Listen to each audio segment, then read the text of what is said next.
नमस्कार मित्रांनो, कोण होतीस तू, काय झालीस तू या मालिकेमध्ये खतरनाक ट्विस्ट आलेला आहे. मित्रांनो, यशचा मृत्यू झालेला आहे आणि ही गोष्ट कावेरीला माहिती असून सुद्धा कावेरी घरी काहीच सांगत नाहीये.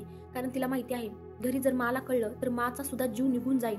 कारण तिचा जीव यशमध्ये खूप गुंतलेला आहे, त्यामुळे ती कुणाला काही सांगत नाही. मात्र स्वतः मनामध्ये इतकं जुरत आहे, बापरे, प्रचंड रडत आहे.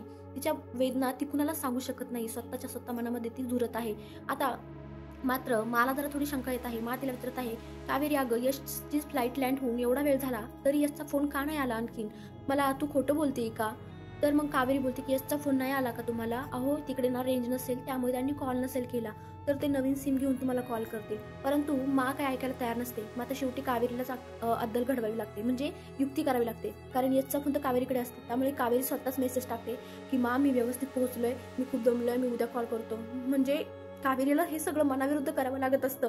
कावेरीची बिलकुल इच्छा नसते, पण आता ती काय करणार? तरी तिला मोहितजी म्हणत असत की कावेरी, तू हे कसं लपवणार, किती लपवणार? परंतु कावेरीची अवस्थाच इतकी बेकार झालेली आहे की तिला आता काहीच समजत नाहीये. तर इकडे आता निशाच्या लग्नाची तयारी करायची आणि निशा फक्त यशच ऐकू शकते. असं आता सगळेजण, पौर्णिमा काकू आणि कावेरीला म्हणत आहे की तू यशला सांग, यश तर नक्की ऐकेल. तर आता मोहित इकडे बोलत आहेत की आपल्याला स्पॉट जवळचे सगळे पुरावे सापडलेले आहे, परंतु एक पुरावा असा आहे की ज्यावरून आपण स्पष्ट करू शकतो, पण ते काही पुढे बोलतच नाही.